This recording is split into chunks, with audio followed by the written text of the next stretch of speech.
Boa noite a todos. Vamos aqui começar uma live sobre as mulheres e a política. Seja bem-vinda, Andresa Dias. Vou só colocar aqui o nosso tema e esperar as pessoas chegarem aos poucos. Aqui. Pronto. Prontinho. Seja bem-vinda, Andresa. Você é a primeira aqui da live. Vivi Mendes. Seja bem-vinda também. A gente vai conversar hoje com a Débora Assunção, que é psicóloga e está trabalhando aí ativamente com as questões voltadas para as mulheres. E estou esperando somente ela chegar. Seja bem-vinda, Karine. Vamos esperar aí a nossa convidada chegar para um bate-papo sobre as mulheres e a política. Hoje nós vamos falar um pouco sobre o cenário atual. Um beijo grande aí para essa advogada maravilhosa, Cristiane Brasil, que acabou de entrar. E vou esperar a Débora chegar. Ela está um pouquinho só atrasada. Vou ver se eu consigo chamar ela por aqui. Andréa, seja bem-vinda. Gente, eu vou agora falar com vocês a dificuldade que está sendo a campanha eleitoral para as mulheres que nunca tentaram ingressar na política, né? Então, vocês devem ter visto aí outdoors na rua, nas cidades do Brasil, material de campanha sendo distribuído e tudo mais. Mas a maioria das mulheres na política que estão tentando se candidatar agora, a gente está sem esses recursos, né? A gente não tem ainda esses recursos. E há uma dificuldade também em muitos partidos de esclarecer como é que se faz o caminho para se chegar à cadeira finalmente do parlamento. Eu sempre digo que quem está no poder não vai fazer com que a gente consiga obter esses espaços de uma forma livre, né? Porque simplesmente a gente é tida como uma pessoa que não faz parte daquele grupo. E isso vai ser sempre assim. Quero aqui dar um beijo especial à Vilma. Obrigada por estar também assistindo a nossa live. Vou esperar mais um pouco a Débora chegar, não sei por que razão ela ainda não chegou. Vou tentar aqui ver se eu consigo falar com ela por outro canal. Um beijo à doutora Ila Guimarães, a nossa querida Jade, a futura grande advogada. Quero ir aí no dia de você for receber a carteira da OAB. Faço questão absoluta de estar na cerimônia. É uma jovem, brilhante advogada que eu vi, bem pequenininha, né? Gente, eu tô mais uma vez tentando fazer com que as nossas... Obrigada, Ila. Tentando fazer com que as nossas ideias e propostas cheguem também ao parlamento. A gente está com dificuldade muito grande, porque com falta de recursos, as novas candidatas, a gente está precisando muito do engajamento nas redes sociais. A gente precisa que as pessoas curtam, comentem, repassem, compartilhem, né? Acessem as redes, futuquem mesmo, entrem no Google, coloca lá o meu nome, Andréa Marques, advogada Bahia, para ver o que é que vocês conseguem também resgatar de vídeos antigos, de muito tempo. Isso é muito importante também. Luiz Santana aqui entrou, Bela também entrou. Sejam bem-vindas. Vamos ter um pouquinho de paciência. A psicóloga Débora ainda não apareceu. E eu preciso que... Aqui, agora sim. Ela apareceu aqui agora. Eu acabei de acenar para ela. E ela vai, então, me mandar a solicitação de entrada. Boa noite, minha querida. Seja bem-vinda. Apenas faça a sua solicitação para eu poder te colocar. Quase que eu não entro. Indo repassar todos os meus informes a todo mundo. Se vocês puderem chamá-la ou mandar o card, seria muito bem-vinda a Dani. Eu fiz uma live com ela e foi muito especial. Ela é sempre bem-vinda. Boa Olá, noite. Boa noite, minha muito boa querida. noite. Seja bem-vinda hoje Tá ao me nosso. ouvindo bem? Muito bem, bastante bem. Tá bem alto, por Ah, sinal. que É. bom. Seja bem-vinda aqui a essa nossa noite, mais uma, né? Essa terça-feira dessa semana, com o bate-papo com a Andrea Marques. Hoje a gente vai receber a Débora Assunção, psicóloga, e que tem feito um trabalho muito interessante a respeito das questões que envolvem, né, a mulher vítima de violência, e tem dado também um apoio às pessoas, e principalmente às mulheres que estão agora na época de campanha, e ela surgiu com essa ideia, e estamos aqui fazendo essa live com a psicóloga Débora. Seja bem-vinda, Débora. Quem está entrando agora na Obrigada, Andréa. live, vai ficar gravada essa live, vou deixar na minha página aqui do Instagram, ela vai ser salva. Dizer a vocês que eu estou como candidata política a vereadora pelo Partido Rede Sustentabilidade e que a gente está fazendo um trabalho muito difícil. As mulheres que nunca foram vinculadas a partido político estão tendo dificuldade, sim, de estarem aqui na campanha. É difícil não ter a máquina pública nos apoiando, claro, porque deveria ser o mesmo momento de largada de todas nós. E a gente está em lugares diferentes, né? Quem está na reeleição está tendo mais vantagens do que aquelas, assim como eu, que estão tentando pela primeira vez essa cadeira aí do Parlamento Municipal. Então, eu sou advogada há 23 anos e seja bem-vinda, faça as honras da casa, minha querida. Oh, muito obrigada, Andréa. Para mim é um prazer imenso fazer essa live com você. Eu tenho acompanhado o seu trabalho também, admiro muito todo o seu Obrigada. engajamento a favor das mulheres. E, enfim, eu sou psicóloga, ativista social, eu tenho 13 anos de formação, Sim, já trabalhei na saúde pública, gosto muito de militar a favor de algumas campanhas, como saúde mental, violência sim, contra a mulher. Então, quando a gente fala de política e ativismo, é muito interessante, porque existe uma interseção, né? Eu brinco assim que o ativismo, ele flerta com a política, sim, com né? Porque certeza. você tem ali as causas, você tem os ideais, você tem as ideologias, e nesse sentido, tudo começou, na verdade, com a campanha Janeiro Branco, né? Uma campanha de saúde mental que foi idealizada por um casal de psicólogos de Minas.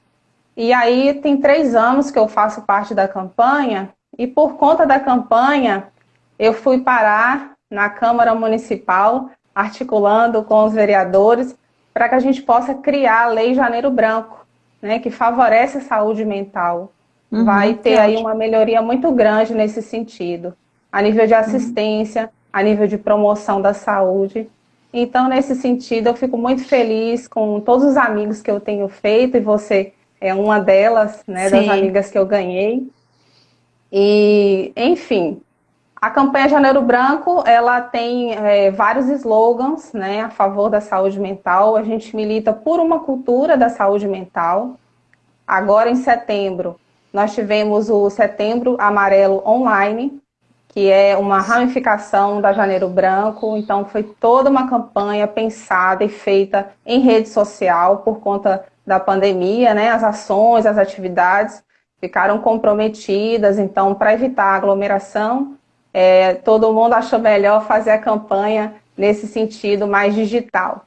E uhum, foi um sucesso, na verdade, né? Nós ficamos muito felizes com todo o retorno, vários directs, né? Pessoas pedindo ajuda, nós pudemos uhum, orientar. Então, nesse sentido, foi muito bacana. E uhum, violência doméstica contra a mulher foi uma causa que eu abracei há pouco tempo. Agora, sim, em fevereiro, né? Nós tivemos a campanha Meu Corpo Não É Só Fantasia, que é da sim, vereadora Ireuda Silva. Ela me fez o convite e nós pudemos fazer ali ações no carnaval, né, em benefício das mulheres, contra o assédio, contra a aham, violência. uhum, E nesse sentido eu fiquei muito feliz com todo o resultado também que nós tivemos. Uhum. Então, nesse sentido, eu acho que a sororidade, essa união, né, que nós mulheres podemos fazer nas diversas esferas, isso tem ajudado bastante com que Uhum. haja melhoria nesse sentido. Uhum. Eu estava na campanha dela, cheguei até a falar, estava com outras vereadoras também. Você falou uma coisa muito interessante, é o engajamento das pessoas nas campanhas e na forma de se fazer política. A gente precisa de uma Sim, política participativa e isso é algo que a gente pode fazer.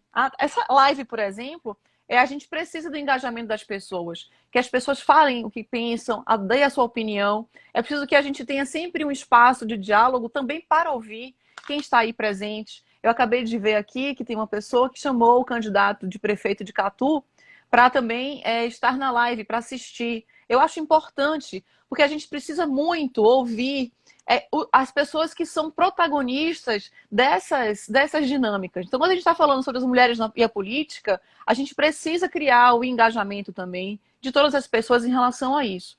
A campanha Seu Corpo na Fantasia, que foi da Comissão da Mulher da Câmara, encabeçada pela vereadora, foi uma campanha muito importante e que teve a participação também do grupo Mulheres do Brasil, da qual eu fui presidente do Comitê de Violência contra a Mulher e sempre estive presente nas propostas da Câmara que envolvem mulheres, né? Então, durante todo o sim, período desses últimos, eu digo dos últimos 12 anos, né? Porque esse engajamento é um engajamento muito anterior. Tanto na Assembleia Legislativa da Bahia, como na Câmara Municipal, nós que somos engajadas no ativismo, a gente pode propor leis e a gente pode estar com essas pessoas em campanhas, em audiências públicas. Isso é muito importante. Então é muito importante que a gente também perceba o quanto as mulheres já fazem política no seu dia a dia. Você já com fazia certeza. política no seu dia a dia com todo o seu trabalho em relação à saúde mental e buscando a saúde mental também da mulher. E a gente sabe que esse engajamento recente que você fala é apenas você entrar nesse universo que já está aí cheio de informações a respeito da violência contra a mulher e o que tem sido feito, né, desse combate. E a gente sabe Verdade. que as políticas públicas que nós, mulheres, que estamos tentando entrar agora nessa vaga do parlamento municipal, tentando essa cadeira, apenas para ter metade do parlamento. É a metade que nos cabe, né? E a gente é Verdade. 56% das mulheres aqui em Salvador, a gente só quer a metade das cadeiras. Estar na metade das cadeiras significará para a cidade de Salvador um olhar mais democrático, de maior representatividade e um olhar e um ouvido mais atento a tudo aquilo que a sociedade civil está falando de políticas públicas. Perceba o quanto você, e aí eu quero que você fale a respeito disso, o quanto também essa época de pandemia fez com que a profissão de psicologia fosse tão vista e tão encontrada de uma forma relevante nas nossas vidas. Como foi importante e como cresceu a profissão e os assuntos ligados a doenças mentais. Isso foi muito importante. O que foi que você percebeu, Débora, desse movimento antes e depois da pandemia em relação à procura da própria profissional e do profissional de psicologia em relação até à violência contra a mulher e essa quarentena? Sim. Sim, muito importante o que você está pontuando, porque sim, houve realmente uma mudança, não é? A população ela ficou adoecida com a pandemia, né? Você vê aí o agravo de vários transtornos, pessoas que realmente desencadearam patologias, psicopatologias relacionadas à saúde mental, mas nós tivemos um número muito grande, por sorte, de profissionais capacitados para também atuar em linha de frente, nos hospitais de campanha, fazendo atendimento por telefone, trabalhando em home office, Sim. com a terapia online. Então, nós ampliamos muito nossos serviços nesse sentido, por conta de uma demanda realmente que cresceu juntamente com a pandemia. Mas é interessante, eu só quero acrescentar uma coisa muito importante, é que aqui na Bahia, esse engajamento na luta contra as mulheres, contra a violência a favor das mulheres, também tem outras campanhas que são importantes, por exemplo, a Luto por Elas, que é da doutora Sara Gama, né? Então, nesse Sim, sim. sentido, é uma campanha que convida os homens para esse A engajamento reflexão. feminino, não é? Que Uhum. não é só das mulheres, né? Não é, Uhum. a luta não é só das Não, mulheres, claro. mas os homens, a sociedade como um todo tem que entender o papel da mulher nesse sentido. É muito Uhum. importante. E essa representatividade que você acabou de dizer na política, também ocupar esses espaços, né, que a grande maioria é composta por homens. Então, a mulher ela tem uma sensibilidade muito importante, né, na tomada de decisão, para estar pensando na mudança, com relação a campanhas, inclusive públicas. Então, nesse Uhum. sentido, eu acho muito importante. Você também tem toda uma estrada nesse sentido, no engajamento, É. tem acompanhado o seu trabalho. Mas, assim, Andréa, na verdade, é aquela questão: o engajamento faz parte da minha vida há mais de 30 anos. Né? Então, assim, para mim falar de ativismo, eu tenho que voltar em Minas, no interior de Volte. Minas Gerais, né? Para estar falando que eu, assim, aos 8 anos de idade, eu morava num bairro de classe média, né? A cidade é Ipatinga, né? Onde tem a Uzi Minas, a região é conhecida como Vale do Aço. E Ah, ali, o meu bairro era vizinho a um bairro de classe média alta. E sim. aí tinha as festas de quermesses da igreja, né, as festas da escola, onde você tinha que angariar as prendas para as festas Sim. juninas, essas coisas.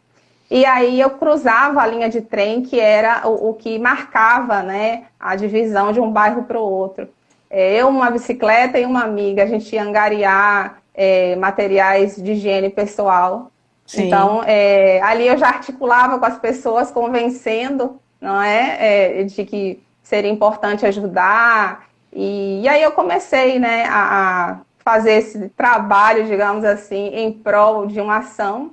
E Sim. fui muito feliz. E aquilo ali eu acho que foi uma semente que foi brotando, né, até eu chegar nas campanhas que eu abraço. E Uhum. fico muito feliz com todo o resultado, né, que eu tenho tido. As pessoas me dão um feedback bacana.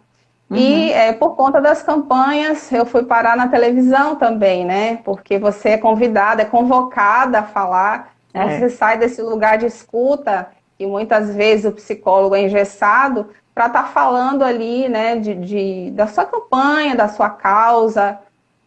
E aí as pessoas se interessam, né? Querem ouvir, querem entender, né, do que você está falando, como é essa campanha pública, como é que pode participar. E qualquer pessoa pode participar. Né? Eu falo, para imprimir o logo da camisa da Janeiro Branco, é só ir no site www.janeirobranco.com.br, você escolhe lá, faz sua camisa, divulga nas redes sociais. Assim como foi o Setembro Amarelo, assim como a gente pode fazer com o Outubro Rosa, né, que é uma Uhum. campanha importante de prevenção contra o câncer de mama. Então, Isso. assim, são questões que a gente pode abraçar, fazer a diferença na sociedade, né? Uhum. E acho que a gente vai ter sim uma mudança, já está tendo. As pessoas estão tendo consciência, estão tendo sede de conhecimento, isso é muito importante. Uhum. Eu quero dar um abraço aqui especial a quem está entrando, né? Tem pessoas que são conhecidas suas, Débora, tem também que são aqui conhecidas minhas e pessoas que não nos conhecem e que estão entrando agora pela primeira vez. Um abraço grande aí ao doutor Anderson Cavalcante e também ao artista plástico Anderson Um beijo aí Santos. para todo mundo O também. Anderson Santos eu considero o melhor artista plástico de nosso estado, do nosso país. Eu sou fã do trabalho dele, ele é um pintor incrível, um artista incrível. O Anderson Cavalcante é um advogado excelente e que tem aí um olhar bastante criterioso em relação à nossa sociedade também. Eu gosto muito de conversar com ele. O Lívio Nunes também, que foi meu colega de faculdade há 23 anos, a gente se formou e estamos hoje, até hoje, na batalha aí do direito da justiça, com essa ideia de tecnologia como esse momento. E a todas as pessoas que estão entrando, ao doutor Marcelo Zarif, um abraço enorme para você, doutor Marcelo. Gosto muito do seu carinho. Com toda vez que o senhor entra aqui na live, eu fico muito, muito feliz. A loja de Axé Benzer é uma loja excelente de artigos religiosos e de decoração que a gente tem aqui no bairro de São Caetano, que é um bairro popular extremamente importante para a cidade de Salvador, com um comércio ativo, que sofreu muito com a questão do fechamento do comércio, mas que agora finalmente está voltando pouco a pouco com as medidas de segurança, e que sofre, né, todas as mazelas da sociedade, de um modo geral, em relação à violência contra a mulher, em relação à dificuldade da empregabilidade. Ainda é muito difícil a empregabilidade aqui na cidade, principalmente em relação às pessoas que saem do sistema carcerário. Foi um assunto que eu trouxe à tona aqui em 2 oportunidades, como é difícil para as pessoas se recolocarem no mercado de trabalho, até mesmo na sociedade, abraçar essas pessoas e como elas mudam a forma de ver o mundo depois de um trauma desse dentro do sistema carcerário. Eu sei que isso também a psicologia abraça, que são eventos traumáticos, né? É claro que em muitos casos a gente tem pessoas que cometeram efetivamente o crime e que estão ali sendo punidas, mas a gente não vê um trabalho de ressocialização sendo feito de maneira efetiva com essas pessoas, levando elas a uma situação de dificuldade, de reinclusão na sociedade comum. Então, quanto mais tempo passa no sistema carcerário, mais difícil é a situação dessas pessoas aqui. Mas a gente também tem, agora, por exemplo, nessa época da pandemia, isso eu acho que é interessante a gente falar, questões mais práticas e, ao mesmo tempo, que deveria ser assunto de todo mundo. Então, por exemplo, você tem um sistema dentro do sistema carcerário hoje do Estado, que são mulheres, por exemplo, que saíram no sistema aberto ou no semiaberto, que dá a possibilidade de você passar o dia fora e retornar para o sistema do cárcere. Mas aqui não aceita esse tipo de sistema, você precisa ficar na prisão domiciliar. Ficando em prisão domiciliar, você usa a tornozeleira eletrônica.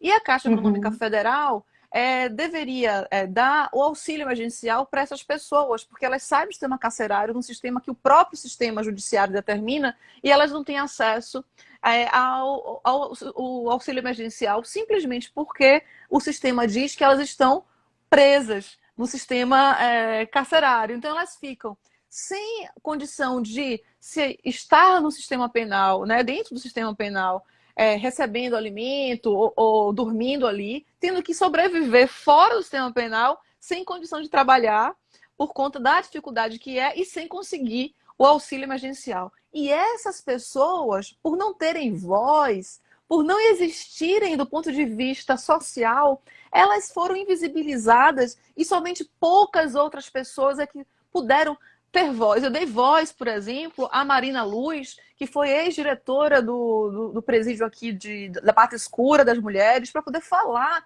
sobre a situação dessas mulheres que estão ainda, as recém-egressos, as que saíram há pouco tempo, e principalmente aquelas que estão nessa situação de limbo. A gente não sabe o que fazer com elas. E a sociedade parece que não se importa, né? É aquela coisa de não ver. Né? São pessoas ditas invisíveis nesse sentido, sem Isso. assistência, sem acolhimento, porque, como você bem colocou, existe a condenação, né? Elas vão pagar pelo crime que cometeram, mas e o depois, essa reinserção na sociedade? Né? Como é que Isso, fica isso? Você exatamente. sabe, André, que uma coisa que sempre me incomodou na época que eu comecei a estudar psicologia foi a exclusão social. Né? O próprio Michel Foucault Sim, tem um ensinamento incrível sobre a exclusão social. É sim. importante a gente dar voz também a essas mulheres, não é? Nesse sentido. Tem trabalhos belíssimos também, eu tenho acompanhado. Sim, Tem um livro, depois eu passo para você pelo direct, você pode passar para o pessoal, que sim. foi lançado agora, inclusive sobre a temática, muito interessante. É importante, não é, que tenhamos políticas públicas, não é, voltadas para essas questões da exclusão social. A gente Sim, viu com com essa certeza. pandemia, as pessoas em situação de rua, não é, um trabalho belíssimo da prefeitura, a criação dos abrigos, pensar nessas pessoas também, embora muitas vezes haja resistência, né, por parte Uhum, delas em receber uhum. ajuda. Como disse aqui uma seguidora, já existe um estigma, né, já existe aí todo um preconceito, mas eu Doutora acho que a Aline. gente deve romper essa barreira, porque ser humano é ser humano, né, gente? Uhum. Independente de classe social, cor, religião. Então, Com certeza. Tem aqui uma pessoa, o senhor Saulo, Sagarino, ele fala assim: doutor André, você poderia depois falar sobre alguma proposta para inclusão social para PCD, pessoas com deficiência?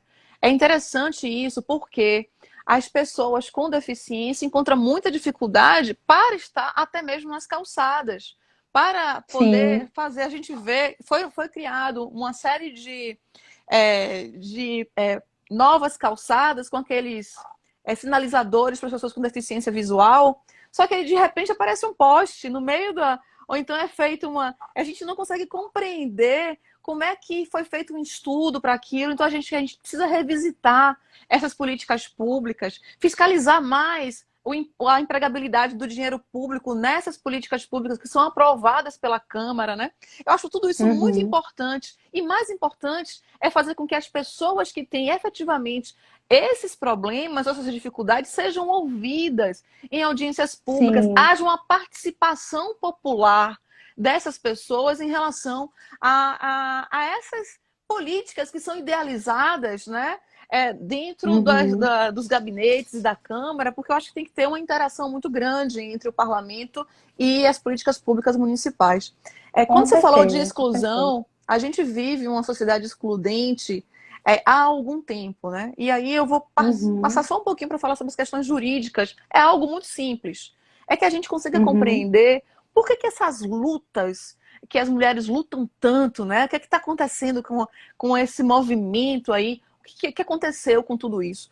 O que a gente tem? A gente tem uma sociedade que vinha da ditadura militar até 79, 80, e aí a gente passa por um outro momento que só vai se consolidar em 88, mas em 84, 85, com os movimentos das diretas já no Brasil, clamando por uma política em que a gente pudesse escolher democraticamente os nossos representantes. A partir daí, isso foi ontem, né, Débora? Tipo assim, a gente tá falando de 84, 85. Teve Obrigada uma. pelo ontem, me sinto É, jovem. é da nossa geração, né? Tipo assim. Então a gente percebe. Um abraço aqui para Mozo, um abraço especial para o Marco Sampaio, para o Lucas, as pessoas que estão passando aqui, eu não estou conseguindo ver todos, mas um abraço especial para Ah, vocês. eu Eu tô vendo, também, André. Tem assim uma tem dificuldade pessoas para passa muito olhar e rápido. falar isso. Então o que acontece? O que a gente vê? A gente vê que quando chega finalmente os anos 80, a sociedade, o mundo como um todo, começa a experimentar as quedas dessas ditaduras e o surgimento de políticas sobre as liberdades. E aí há um movimento de liberdade enorme na música, aí surge Madonna, vem o Michael Jackson, a nossa música também com o pessoal de Brasília, as pessoas, os Paralamas do Sucesso, vem o Legião Renato Russo, Urbana. Legião Urbana. Então você vê uma Uhum. explosão nos anos 80 dessa década das liberdades que se consolida finalmente na década de 90, após a promulgação da Constituição Federal, que anteontem completou 32 anos, né? Uma Constituição Uhum. que foi escrita e redigida para que a gente não vivenciasse mais a época da ditadura militar. E justamente na época da ditadura militar, nós mulheres éramos proibidas de exercer algumas atividades.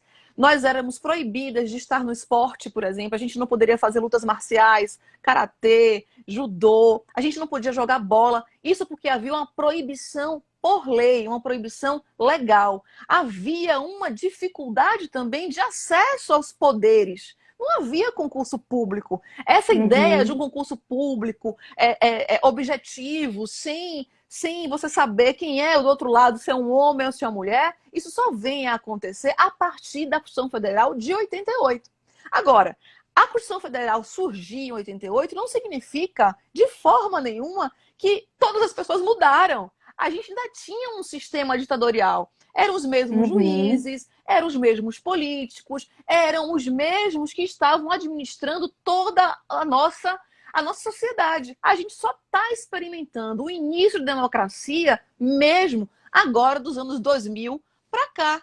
Então a gente está muito Uhum. recente em toda essa história de minoria poder falar, né? Mulher poder Sim. falar, das mulheres estarem na política, da gente estar efetivamente no mercado de trabalho, das pessoas compreenderem a importância de que a gente tem que ter dignidade, não se pode bater em mulher pelo fato dela ser mulher, porque não há um ofício. A mulher nasceu Uhum. para isso, né? Então, assim, todas essas questões estão sendo bastante vislumbradas agora, nessa geração de 2020. E eu acredito Sim, que essa quarentena trouxe a essas pessoas um olhar para dentro da internet. Muitas pessoas estão apenas vendo o mundo pela internet e fazendo comparações com a sociedade, interagindo mais umas com as outras em um outro patamar, de uma outra forma que a gente nunca imaginou antes.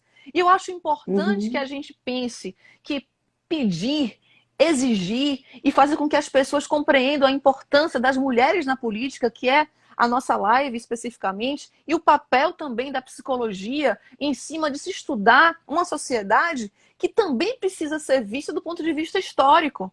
Porque a gente é sim, comportamento em relação ao meio que a gente está vivendo. Então, se sim, agora, nesse momento, a gente começa a perceber que democracia também é representatividade, a gente começa também a compreender que sem nosso olhar, nossa forma de ver o mundo dentro desses espaços, a gente não consegue alterar nada. Da mesma forma, eu lhe com digo, certeza. ainda há um processo da gente poder modificar as nossas formas de ver as coisas. Você quer ver um exemplo? As pessoas acreditam que apenas o processo legislativo, de nós termos 30% de cotas destinadas para as eleições agora, já seria o suficiente para essa luta ser ao menos amenizada. Só que isso não Uhum, significa nada diante do fato de nós estarmos proibidas de fazer parte da política, proibidas por lei. Porque se não houvesse uma proibição, se não tivesse existido um sistema social em que excluiu pessoas desse processo, porque no século XX, no início do século XX, ainda havia muitas, mas muitas mulheres sem estarem alfabetizadas. E havia ainda uhum, segregação na escola, ou seja, mulheres sim. que estudavam alguns assuntos diferentes dos meninos, né? Isso fazia com que somente eles conseguissem entrar nas faculdades de engenharia, de direito, de medicina, porque a gente não iria nunca conseguir, porque a gente não teve o conhecimento na época que deveria ter. Só se estudasse em casa, sozinha, com um professor particular, o que só era possível efetivamente com pessoas mais abastadas. E não é Já difícil. existia essa segregação, né, Sim, Andréia? e as pessoas que eram Então, a mulher ela recém-libertas, teve que lutar muito para esse lugar, né, de conquista que com nós estamos certeza. tendo hoje. Eu acho Isso, que por muito tempo a mulher foi vista como submissa, né, como alguém sem voz, sem vez, porque o machismo ainda é muito forte, ainda é muito presente. porque A para gente estar na tem sala, realmente que lutar, né? É uma luta diária. com certeza, para estar na sala da casa, era com o marido autorizando. Se chegasse uma Uhum, visita, e se a visita fosse um homem solteiro, por exemplo, ou alguém estranho, ela tinha que correr para o quarto e ficar lá dentro do quarto. Porque quem autorizava ou não ela estar na via pública, ser vista, era o dono da casa, o chefe da família, que até pouco tempo era isso. A gente não estuda leis em todas as faculdades. A gente tem o privilégio de estudar leis na faculdade de Direito.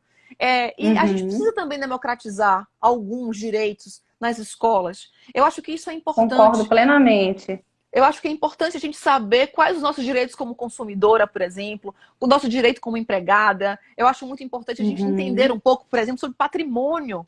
Muitas mulheres sofrem violência patrimonial quando estão no divórcio, na separação, e essas violências são muito sérias dentro do relacionamento, que atingem Sim, também a psicologia. Então, quanto mais sim, há uma interação nesses saberes, quanto mais a gente pode agregar essas interseccionalidades entre nós, melhor será nossa sororidade, como você falou no começo. Melhor uhum, será o nosso engajamento para trabalhar juntas. E isso é para crescer a cidade economicamente. A gente fazer políticas públicas específicas para as mulheres e fazer com que haja uma inclusão, isso é importante para que a gente cresça economicamente a casa, a rua, a cidade e o bairro. E essas políticas públicas têm que ser com a participação também da sociedade civil e das pessoas. As pessoas precisam com interagir. certeza, Então, com respondendo certeza. aí ao Saulo em relação às políticas públicas, em relação às pessoas com deficiência, a gente precisa sim trazer para a discussão e trazer para o debate as necessidades de quem pode falar sobre isso, que são justamente essas pessoas. Há um trabalho feito pela prefeitura, há um trabalho feito para atender a demanda, houve também alguma coisa na orla, mas ainda é insuficiente, porque são vários setores que precisam estar juntos para a gente poder trabalhar em prol de uma sociedade que inclua todo mundo. Eu só queria finalizar Verdade. esse raciocínio em relação às mulheres negras. Por que eu estou querendo finalizar em relação às mulheres negras? Porque quando nós estávamos lá atrás lutando para estudar, para poder ter um mercado de trabalho, para poder ser reconhecida eleitoralmente, poder ter direito a voto, para poder fazer tudo isso, a gente tinha uma sociedade recém-liberta que estava ainda lutando para existir enquanto seres humanos. Porque até pouquíssimo tempo, no século anterior, era tido como coisa, como sub-humanos, como algo que não existia. E isso é algo que nos aflige muito, porque houve um impedimento da sociedade para que essas pessoas estivessem nesses espaços. Porque se não Sim. tivesse existido isso, a gente poderia dizer é uma questão de mérito, né? A gente poderia pensar que seria uma questão de mérito. Mas não pode ser uma questão de mérito quando você não tem a largada, não é feita da mesma forma. As pessoas estão em lugares diferentes nessa corrida. E é justamente isso que a gente tem que tentar diminuir essas distâncias.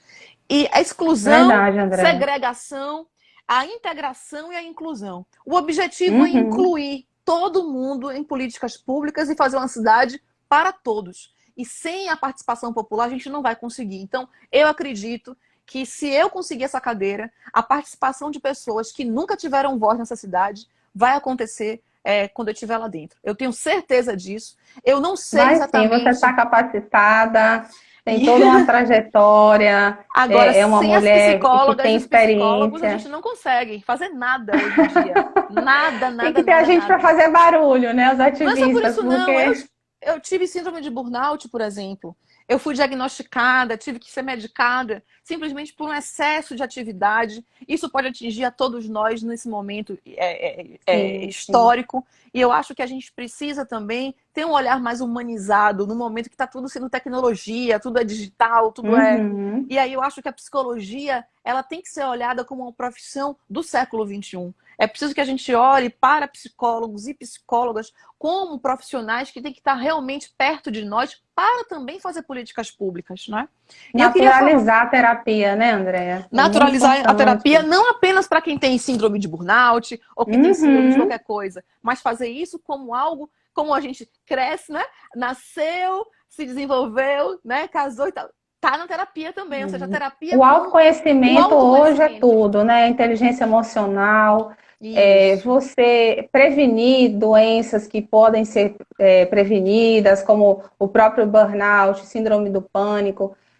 Eu acho que, resumindo um pouco do que a gente falou até agora, a gente sempre está falando do pós. Você falou da pós-ditadura, Sim, né? sim, Falou da pós-escravidão. A gente agora se preocupa, acho que é uma preocupação de todo mundo, com o pós-pandemia, né? O que, sim, que vai acontecer? Tem pessoas que disseram, as pessoas vão melhorar. E a gente está vendo que não é bem assim, né? A gente vê sim, também uma agressividade pairando no ar, as pessoas às vezes intolerantes, né? Brigando por sim, qualquer coisa, sim, destratando o outro. Isso é tão feio, né? Essa falta de sim, educação, falta de trato com o outro, falta de empatia. Então, nesse sentido, a psicologia é muito importante porque a gente trabalha para que o ser humano se conheça também, né? sim, Busque o autoconhecimento, saiba suas limitações, saiba lidar com suas emoções, com sim, seus sentimentos. E assim, é um desafio. Você falou dessa questão de ensinar direito nas escolas, a psicologia também, né? É muito importante que seja uma muito. disciplina ensinada nas escolas. Uhum. A gente conversou previamente e descobrimos que nós moramos na Argentina em Sim, épocas diferentes, né? sim, E você vê que a cultura do argentino, nesse sentido, em valorizar a psicologia, é muito bonita. sim, Porque sim, desde criança, o argentino é conduzido à terapia como se fosse para um médico, para um pediatra, sim, sim, né? Então, assim, é uma cultura muito analítica. Você também concorda comigo, a gente conversou. sim, E é concordo. importante que a gente busque sempre essa questão, né, de falar da importância da informação, Uhum. né? A psicoeducação, ela muda o mundo. Sim, Então, assim, é muito importante que a gente possa utilizar essa live para estar falando sobre isso, a importância das mulheres na política, né? Não sim, pode ser que a maioria seja composta ali de homens, uhum, porque uhum, não é assim, o mundo não é feito só de homens, as mulheres também têm que ter voz, têm que ter vez. uhum, Existem projetos belíssimos, né, uhum. pensados aí por mulheres. Sim. né? Nós temos toda a capacidade cognitiva, intelectual, para estar ocupando esses cargos públicos que são tão importantes, né? Uhum. Eu gostaria de dar um aceno especial ao futuro advogado do Marco Cavalcante. Ele chegou a ser meu aluno na Universidade da Unirb, em Direito Civil. Ele é um aluno brilhante, uma pessoa engajada também politicamente. A doutora Priscila, de São Paulo, um abraço também especial, muito carinhoso para ela. Ela que é fisioterapeuta e tem uma luta também de fazer com que essa profissão seja uma profissão reconhecida aqui no Brasil. Na Argentina ela por exemplo, porque existe muita, É o muita... kinesiólogo, né? Isso, exatamente. Há uma preocupação com algumas áreas e fisioterapia é uma área bastante interessante lá também, assim como a psicologia, como você Uhum, citou bem. Eu realmente morei um sim. ano lá, na cidade de Córdoba. Foi uma experiência muito interessante. Eu também fui professora de língua portuguesa lá dentro da cidade de Córdoba. Comecei com 5 alunos e de repente me vi com uma turma mais cheia do cursinho lá, com mais de 30 alunos, sendo meus alunos ali era português, língua portuguesa e cultura brasileira. E foi bastante interessante a experiência que eu tive lá na Argentina, porque a gente acaba também vendo o que é que dá certo, o que é que não dá certo, né? Até como políticas públicas. Débora, a gente sabe que é preciso que a gente tenha um olhar realmente para essa sociedade que está se formando.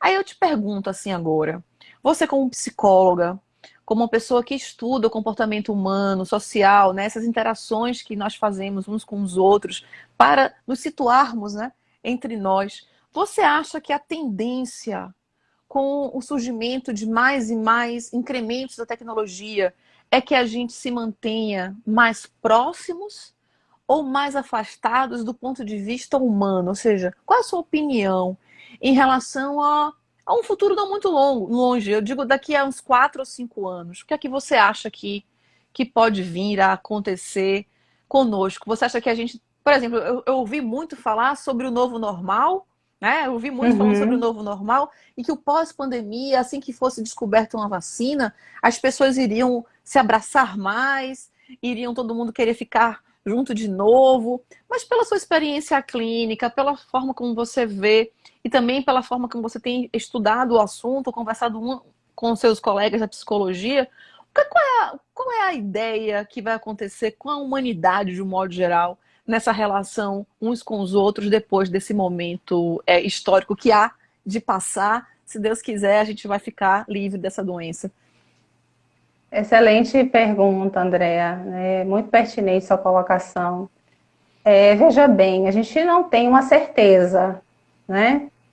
A gente está vivendo ainda esse processo de pandemia e é um mar de incertezas, né? Tudo está caminhando para uma estabilidade, a gente está retomando uma rotina, né? Retomando alguns hábitos que foram deixados de escanteio, mas nesse sentido, eu sempre falo o seguinte, prestar atenção nos excessos, né? Eu acho que assim, tudo em excesso faz mal.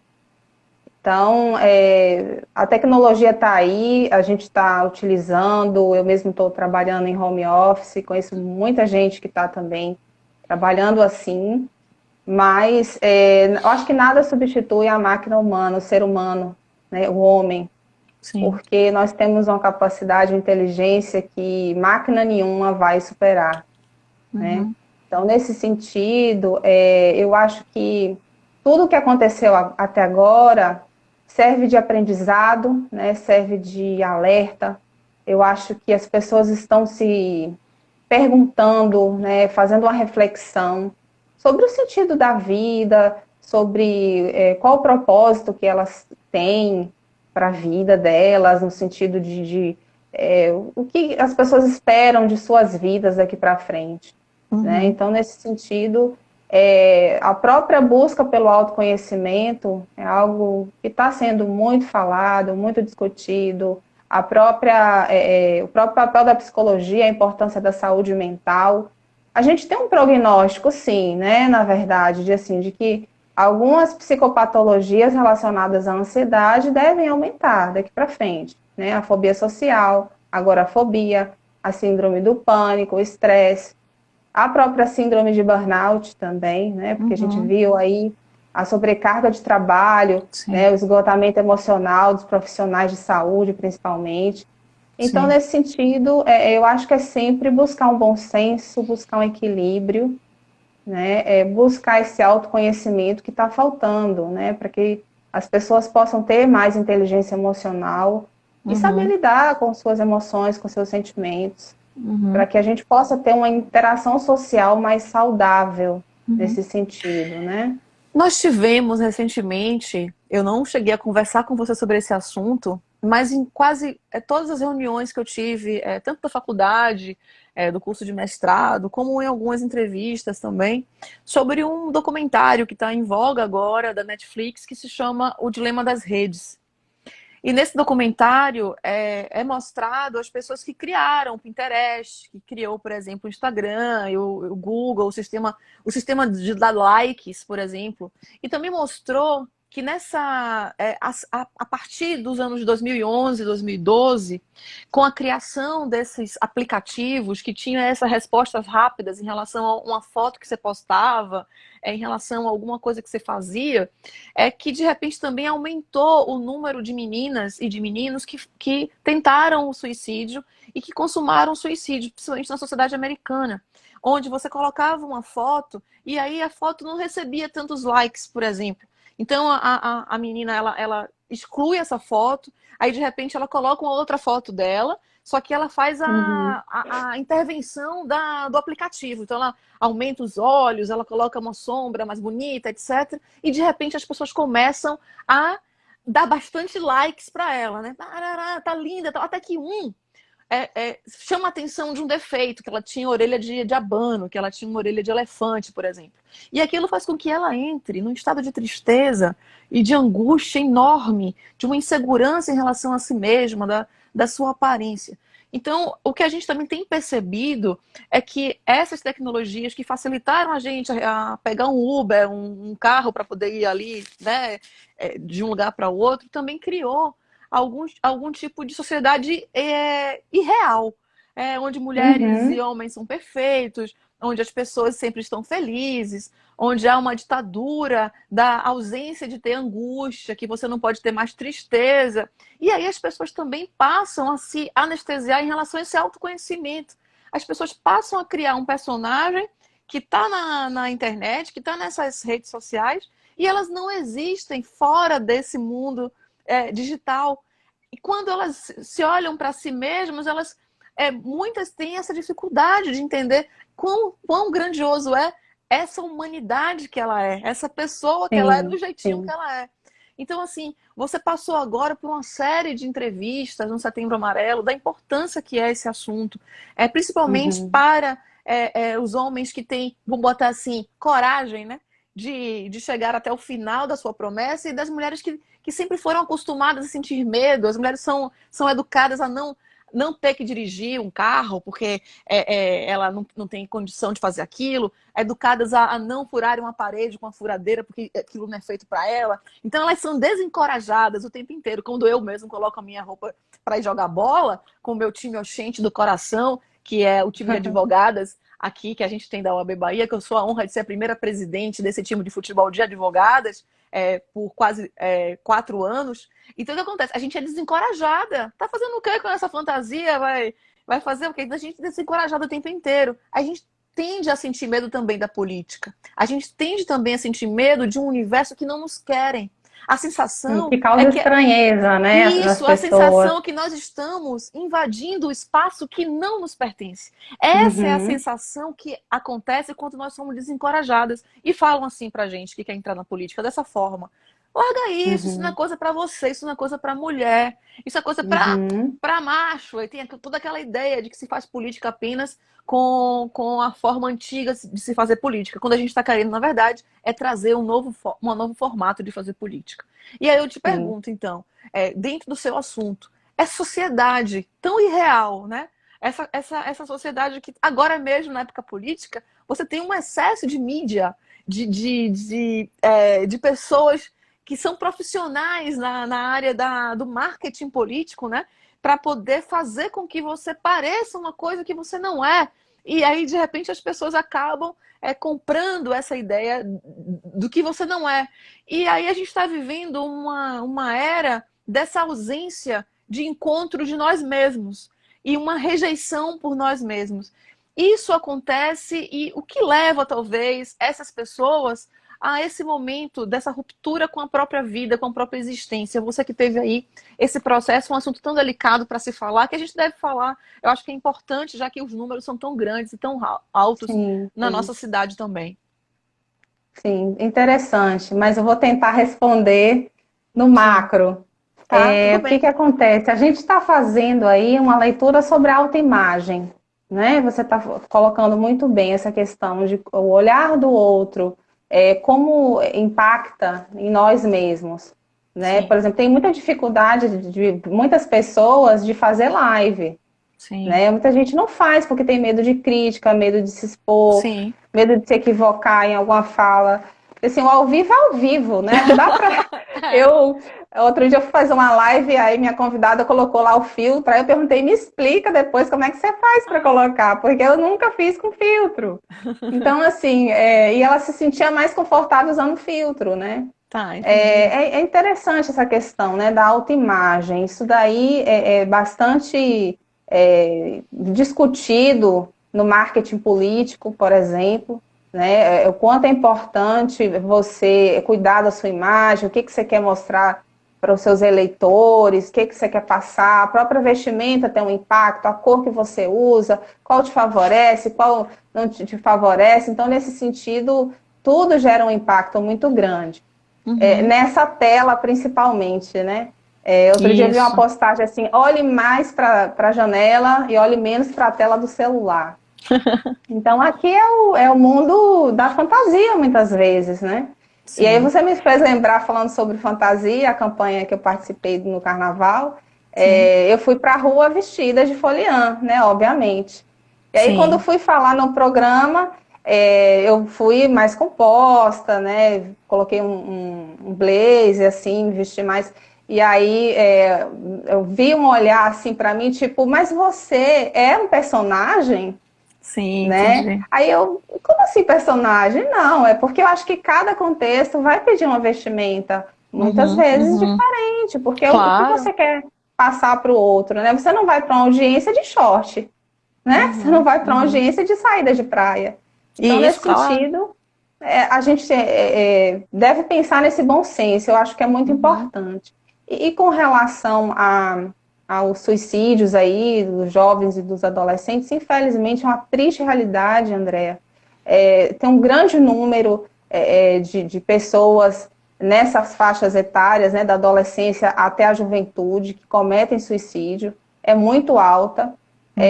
A gente precisa sempre ter atenção, né, com Uhum. relação aos nossos adolescentes, aos nossos jovens. Eles gostam muito de jogar, prestar atenção que jogo é, com quem está jogando. Sim, Isso sim. tudo, né, vai gerando um impacto mesmo na saúde mental. Uhum, E uhum. essa coisa do like, eu acho muito injusta, porque validar a sua autoimagem através de um coraçãozinho, eu acho que é muito pouco. Nós somos Claro, muito mais do que, né? Então, claro. às vezes, eu sempre Uhum. gosto de citar esse exemplo. Você vai postar uma foto no horário que não está todo mundo vendo, as pessoas também têm idades, trabalham, estudam, né? Às vezes foi um horário que você não teve tantos seguidores assim, coladinhos aí na tela. Isso, com Então, certeza. nesse sentido, prestar atenção nisso, né? Que os likes não nos validem enquanto sujeitos, porque senão vai haver sim muita angústia, muito Isso, sofrimento, com né? certeza. E sempre pensar no bom senso, acho que no equilíbrio, para que a Uhum. gente possa buscar esse bem-estar, né? Exatamente, exatamente. É isso mesmo que eu fico imaginando como a gente está tudo muito novo, é tudo tanta novidade que a gente está vivenciando e é a psicologia que vai nos trazer algumas chaves de entendimento, a sociologia também, a psicologia, a sociologia e é claro, dentro desse arsenal de história que a gente tem. Então, eu acho que a gente tem Sim, aí uma sociedade bastante ativa, em relação às próprias experiências, às próprias vivências e aos seus conhecimentos técnicos para fazer com que mulheres e homens possam modificar a estrutura dessa cidade e das cidades do Brasil, né? Como um todo, são quase 6.000 cidades. É um momento muito importante as eleições municipais, que todo mundo, tudo pode ser alterado de repente. De repente a gente pode ter uma nova configuração apenas por ter alterado a maneira de se colocar novas pessoas na política. Eu acho que a renovação é muito importante mesmo. E esses olhares são Com certeza. essenciais. Débora, faltam apenas alguns minutos para a nossa live terminar. Eu gostaria que você falasse Oh, algumas palavras. Há um universo muito grande de aprofundamento de diversos temas que a gente acabou pontuando aqui, que daria assuntos realmente específicos de aprofundamento. Mas um beijo especial a todo mundo que está aqui conosco e pode aí fazer suas considerações finais, faltam pouquíssimos minutos. E eu não gosto que o Instagram nos derrube. A gente mesmo que oh meu vai Deus. desligar. Salve antes, porque tem muita gente que não está conseguindo salvar. Ah, é? André, eu vou passar a bola para você, né? Já que o tema é política, eu quero que você diga para nós aqui nessa noite, os seguidores, as pessoas que te acompanham, o que que te inspira estar na política, fazer política, todo o seu trajeto, assim, o que que te levou, o que que você espera da política baiana daqui a 5 anos? Vamos lá. Eu entrei nesse mundo da política desde muito nova, né? Desde o meu engajamento, desde a época que eu era do primário. Eu estudei na escola pública Rafael Serravalle. E nessa escola pública eu era a líder da sala, né? E tinha um engajamento já bastante grande. Eu sempre fui muito interessada com os assuntos que eram ligados à área de humanas. Eu sempre fui muito envolvida com essas temáticas mesmo, a história, a política de um modo geral. Eu me lembro de coisas que pouquíssimas crianças lembram, porque eu já tinha um pouco desse engajamento. E essa minha vida foi trazida, depois eu fui para a Escola Teresa Lisieux, onde eu fiz grandes amizades também. Lá fiz parte de Grêmio, fiz parte também das lideranças estudantis. Isso leva a um entendimento político diferente. Estava também no Fora Collor, a gente foi para as ruas, pintei a minha cara, né? Também, esse engajamento também aconteceu. E o fato de estar na advocacia, ter o olhar da alteridade, lutar pelo direito dos outros, pensar no direito dos outros, acho que isso me move a pensar mais. E quando então, de 97 para cá, depois que eu me engajei com a Unicef em relação a um livro que eu li naquela época, Quem Mandou Nascer Mulher, um estudo das cidades do Rio de Janeiro, Recife e Salvador, a respeito da problemática que é a educação para meninas e meninas, de um modo geral, no Brasil. Com aquilo me tocou profundamente, e a partir dali, então, eu passei a também atuar no ativismo para o social. Então, eu tenho a formação de direito, tenho essas minhas experiências do dia a dia, tenho um passado de vida que me trouxe desde a época da escola pública. Eu sou da Cidade Baixa, eu vim da região da Turiema, do Caminho de Areia, e eu acho que essas vivências também nos formam enquanto ser humano. E aí, quando eu finalmente me formei em Direito, fazia artes plásticas também na UFBA, eu também desenho, eu também gosto muito de É fazer uma artista cartoons, completa, pronto. eu adoro muito isso, e assim, eu acho que tudo leva a gente onde a gente está hoje. Então, eu me engajei Sim. profundamente no Grupo Mulheres do Brasil também, onde eu fui a líder do Comitê de Combate à Violência contra a Mulher. Fiquei por 6 anos à frente da presidência da Comissão da Mulher Advogada e dos Direitos da Mulher da OAB Bahia.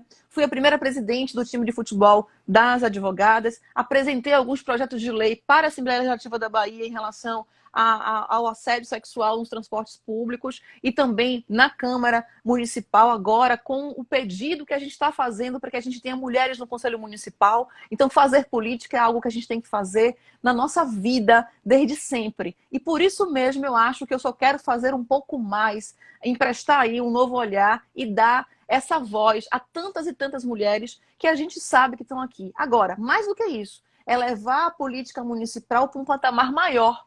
é fazer com que haja essa integração e essa inclusão para que toda a cidade cresça, para que toda a cidade cresça do Verdade, ponto de vista humano e também econômico. Eu acho que isso é muito importante. Você deu a deixa e verdade. eu falei igual um motorzinho aqui, que Não, não é parei isso, só mais. confirma o que a gente falou, né? Que fazer É, política a gente já fazia desde é, criança e não isso. sabia, né?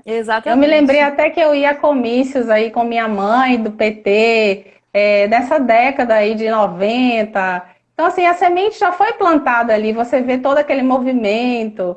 É Sim. isso daí, né? A gente Então, fazer a diferença. um beijo grande a todo mundo que participou, um beijo grande a Débora Assunção, essa psicóloga super simpática, interessantíssima Oh, de a gente obrigada, viu? Um conversar. prazer imenso falar com você. Gosto muito de você, você sabe disso. Um beijo. Beijo. Tchau. Boa noite a todos.